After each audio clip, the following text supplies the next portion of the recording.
children, a boy and a younger girl. So they were very happy whenever I could go to their family to ensure that we are learning something concerning Torah.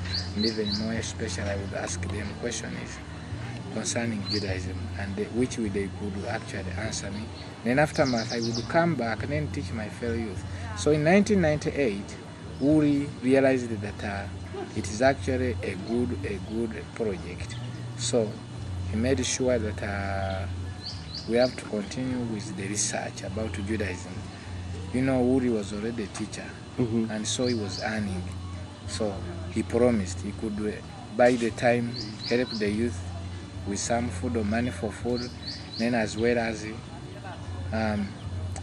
meeting the dues of the fare for somebody who would be going. And I was still appointed or requested to go. So when I went that time, I went at a season approaching Hanukkah. So I went mainland and I learned how Hanukkah is being observed. When I came back, I taught the whole community. So Putti has actually improved, not just because we are within Uganda, but just because we tried our level best to ensure that we reach outside to our fellow brothers who know more about us. And that is how we've been growing up, and even the respect, that is how actually I earned my respect. So that goes. So let's talk about Putti itself. Okay. For Putti itself, Putti actually has been Jewish, and since the time of the founder of this religion, Semeika Kunguru. That is to say that Putti was founded at the same time Kakunguru discovered religion in Uganda. So how long ago was that? Putti actually existed from 1929. 1929. Yeah. So from 1929 through today. Not 1929, but 1919. 1919. So from 1919 through 2009. Yeah. It's been Jewish. Yeah, it has been Jewish. And selecting to be in Putti is that most of the time, I was born not in Putti, I was born from Bali. But again, Putti had no teachers, you see. So my selecting to be in Putti is just because there were no Jewish teachers. And most people were more or less deserting Judaism. So I went purposely to Putti to ensure that I mobilize people to come back. Because even when you look at the standard of Putti, when you look from the elders to the children, you can find that Putti is still a community which is still illiterate. The education is not enough.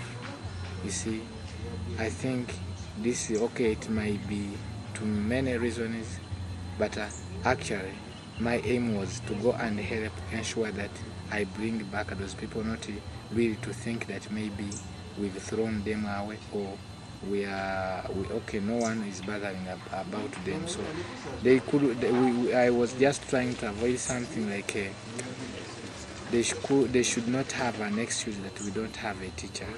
So that's why I decided to stay in Putti. You see. How many people live in Putti? I'm not very specific of the number, but actually, according to the newborns, I'm very sure they could make 133 right now members. It's pretty specific. Yeah. And how long has Putti been Orthodox? Yeah, Putti starting to be Orthodox is from 1999. That's when Putti decided and concentrated to be unorthodox. Putti decided to become an Orthodox owing to the ideology that had been suggested by a rabbi who came in the Avaidaya, known as Rabbi Hashawash. And he's a rabbi, he's a citizen, he was an Australian citizen, but again was unorthodox.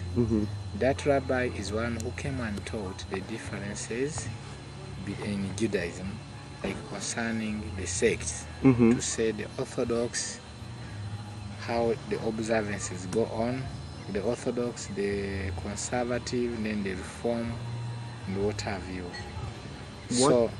What is it about the Orthodox that drew you to being Orthodox? Okay, now Putti, after the rabbi had told them how much the observance is, again the rabbi advised them that if you wished for the Israeli state to recognize you as Jewish, then you needed or you required to become Orthodox. And Putti has been here for so many years, yearning to be Jewish and also yearning to go for Aliyah, or else to be recognized as a Jewish community. So having realized this, Putti decided that, of course, maybe if you want to achieve the goals of becoming Jewish or being recognized by our fellow Jews in the whole world, then we better become Orthodox. And since that year, that's when Putti started the practice of Orthodoxy.